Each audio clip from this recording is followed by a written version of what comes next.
G'day guys, welcome back to another episode of Timmy's Tours. Now in this episode we're heading to Yeagarup. Now to get to Yeagarup you want to turn off Old Bass Road and then turn right onto Ritter Road, and that'll take you into the Yeagarup sand dunes. Now the sand dunes themselves are absolutely awesome. You come out of the Karri forest, once you've crossed them you come down into the coastal bush again and then onto the beach. It's an amazing change of scenery. What we're going to be doing is we're still trying to catch that salmon. In the previous episode we fished from Black Point all the way down to Lake Jasper. We didn't manage to catch a salmon, so hopefully down here will be the go. I have seen people catching them, you know, on Facebook and stuff at this time of year right now, so it should be the goods. But I'll take you along, I'll show you all the campsites you can stay at and stuff like that, because there's plenty of them. And yeah, I'll see you when we get there.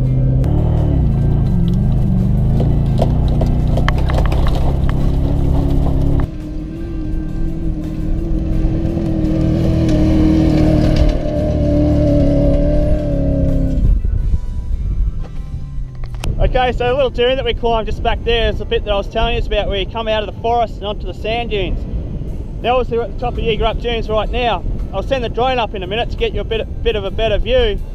But I had to do that hill climb twice because someone behind the camera, no names, he wasn't filming. But anyway, we got it sorted out in the end.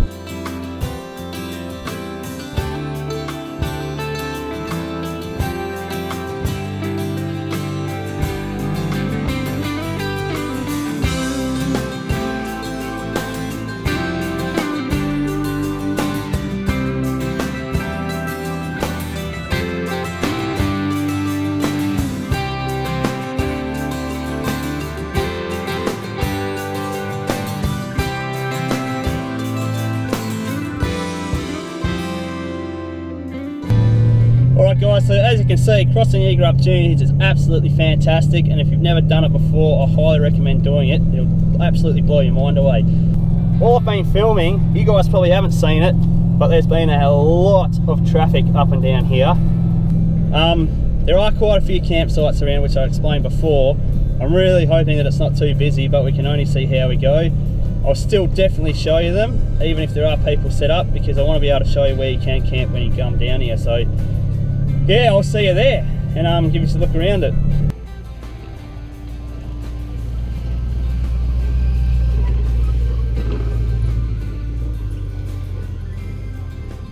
Right guys, so here's one of the campsites that I was talking to you about. Now this one's quite large. I'll give you a look around. Plenty of places to camp up here, but just bear in mind that if you do camp here, there's no fires, no fires anytime, so just be aware of that. There are signs out the front. I think that's got something to do with the fact that back in 2015 when Northcliffe had those massive bushfires, they were absolutely horrific, destroyed everything, so I think they started bringing that law in around then, but I'm not 100% sure. Now further down the track, if you're interested, probably about another K down towards the beach there, is a track to Yeagarup Hut.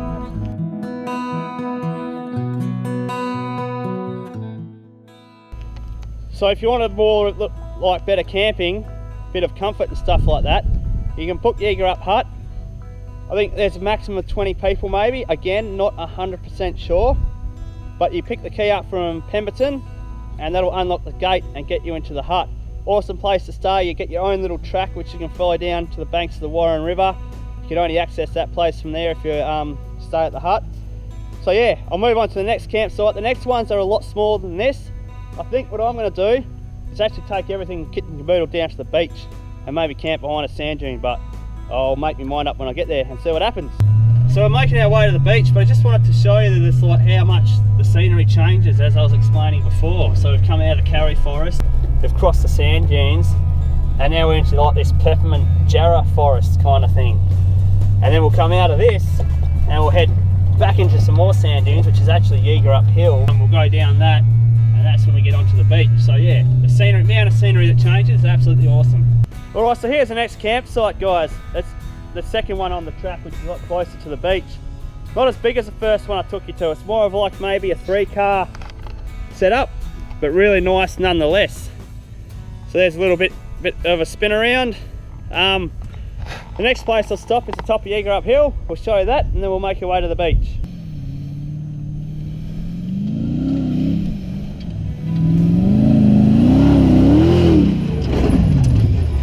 Alright, so right now we're at the top of Yeagarup Hill. We'll be working our way down. Now this hill is a bit of a mission to get back up. Obviously I'll film it for you on the way back up, but like I said, a bit of a mission, especially with the trailer on there. Straight ahead there you can probably see the Warren River flowing out. So on the right hand side, that's Yeagarup Beach, and on the left hand side is the Warren Beach. So if you want to have a little bit more look about the Warren, head over to my other video, The Myth Behind Yeagarup Hill, and that'll give you an idea of what the Warren Beach is like. So I'm just shooting down Yeagarup Hill now. You can probably see a car's coming my way. I'm actually going to pull right off for him and let him go past, because it can be a bit of a mission, like I said, and let him go by. Anyway, there are more campsites at the bottom of this hill closer to the beach, so I'll give you a look at them when we get there. Alright guys, so we're setting up camp just down the bottom there. I'm going to show you that in a minute. It's not as protected as the other areas that I showed you, like the peppy trees and the jarrah trees and stuff like that. But what it is, it's a lot closer to the beach, and we're here to fish, so I didn't want to make a long distance run up and down Yeagarup Hill to go fishing. But while I was looking for a campsite, I came across this. I don't know if you can see it in the sand, but this track here, that's a racehorse goanna. So this here is his tail, and out there are his feet. Anyway, I followed the track. Okay, so it comes along here. I'm going to show you something. It comes off here, around here, and into the bush, right where someone's left their bloody rubbish. So that just proves, guys, that animals are going to go through your rubbish, they're going to find it. Not only does it litter the place, but it harms the wildlife. They get their heads stuck in tin cans and all sorts of things, and they end up dying. So guys, please take your rubbish home. Don't be that person. I'm going to pick this up and put it in my own bag, and I'll get it out of here. That's where we'll be setting up camp, guys, for 2 nights. Nice little posse there behind the sand dunes. Now there is, over this way where Mike's walking, a nice big large open area, and there's more of them around the place. So through here you can obviously set up camp, you know, in here, but I'm not going to do that. Reason being, it's only us two, so if more people rock up and they want to set up camp, well, there's plenty of room for them. So we're obviously down on the beach. Now this is the Warren River, which I showed in one of my previous episodes. It hasn't broken its banks at the moment, so it's nice and high and dry and very easy to cross. Maybe at high tide the sea might push up into here, but hey, look, the water looks rough, I know, but the breeze wise, we've got a slight offshore breeze and the conditions are quite nice down here. I have spoke to some more people along the way. You can probably see that it's quite busy down here at the moment. All those cars down there and people fishing. Now, every person I spoke to has not caught a salmon, so we can only see how we go, and if we do catch a salmon, it's going to make it even better because no one else did. Ha! Let's see how we go. So I've been sitting down the beach most of the afternoon trying to catch that salmon. I did catch one. Well, I didn't catch one, I hooked up onto one, and he was an absolute thumper. But he got off right there in the whitewash. So they are around, and I'm going to keep on trying. This little guy, I've got plenty of bait, so I'm going to chuck him back in the drink. Day 2 at Yeagarup. The weather's taking a turn for the worst. Looks like we're going to be riding out a thunderstorm, but hey, I'm not giving up on catching that salmon yet. I'll keep you updated as we go. Righto, we got the Timmy's Tours storm outfit on, and we're still only catching herring, but I'm not giving up.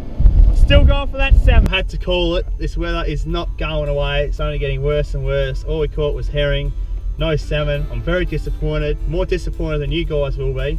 But hey, look, my hands are all crinkled up.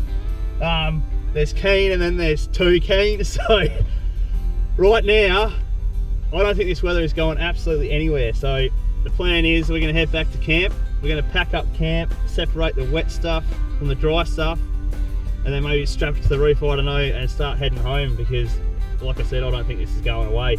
Now I really did want to film heading up Yeagarup Hill with the drone, but also I can't do that in this kind of weather. So old Mike here might have to get a little bit wet standing halfway up the sand dune and see how we go. Alright guys, so we packed up camp in an absolute mad hurry. It absolutely started bucketing down, so we just chucked stuff everywhere. There is no organisation whatsoever. Well, we're heading out. I've got to Yeagarup Hill now. I'm not going to send Mike out there in the pouring down rain. That's just pretty mean. So you're only going to get some in-car footage of heading up. Now, coming up off the beach just before was quite chopped up. So I do have a camper on, and it's going to be quite bumpy, I think, because the amount of wombat holes that I've previously just gone through. As you can probably see.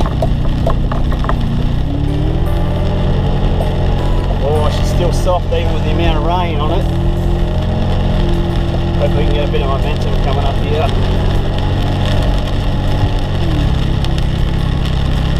She's a long journey from my way. A bit like the Warren Hill, but not as far. Yeah, but still a challenge nevertheless.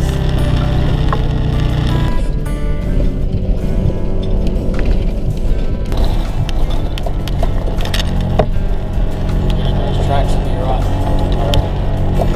That's how it's done, baby.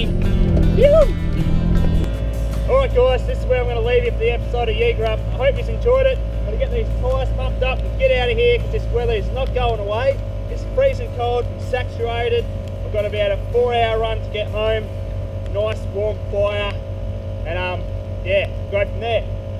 Guys, please do like, subscribe and drop a comment if you like seeing this kind of content. It's greatly appreciated, and I'll see you on the next one. Thanks again.